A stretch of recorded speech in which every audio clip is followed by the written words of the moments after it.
Yesterday on the House floor, we voted on the conference report dealing with the financial reforms. The bill came back after it was in conference with the Senate. The House version of that bill had the audit provision in it, the H.R. 1207. It was removed in conference. So when the package came back to the floor, the Republicans had one chance to amend this bill, which is called a recommittal motion. And we were able to include H.R. 1207 in this package to see if we could get it put back in.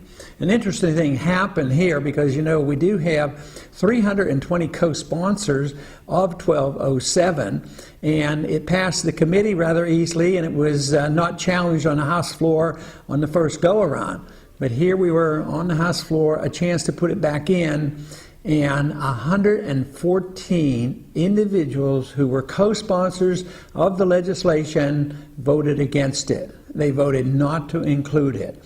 But this is not totally surprising. This is the way this system works too often. People do flip-flop and they do change, but it also reflects the fact that the Federal Reserve is a very powerful institution, and they were able to influence these votes. But it still is sad to see that a co-sponsor of a bill this important that the people really care about, has a great deal of significance, and all of a sudden change it.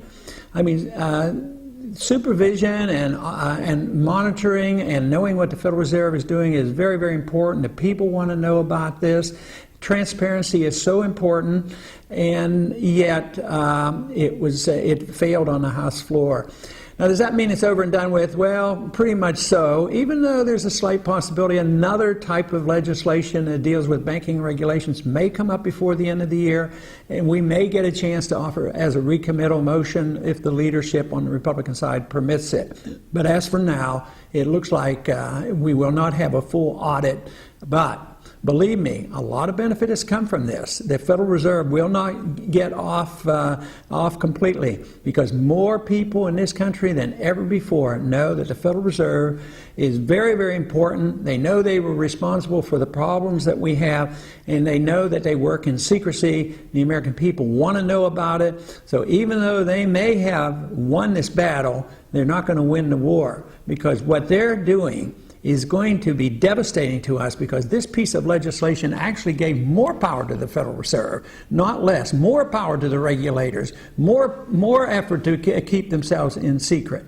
So therefore, I see on the long term this is very, very beneficial. So I would say for those individuals that believe in monetary reform and transparency, we will keep the heat on the Fed until we get an honest monetary system.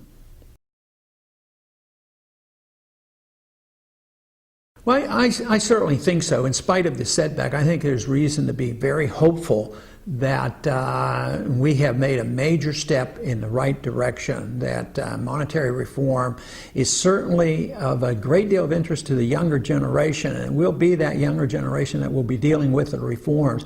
People are reading and studying about central banking, the Federal Reserve, they're reading Austrian economics, so I would say there's every reason to be optimistic on the long run, but not, right at this moment. Certainly maybe the next session of Congress after the election, maybe we can be even more hopeful.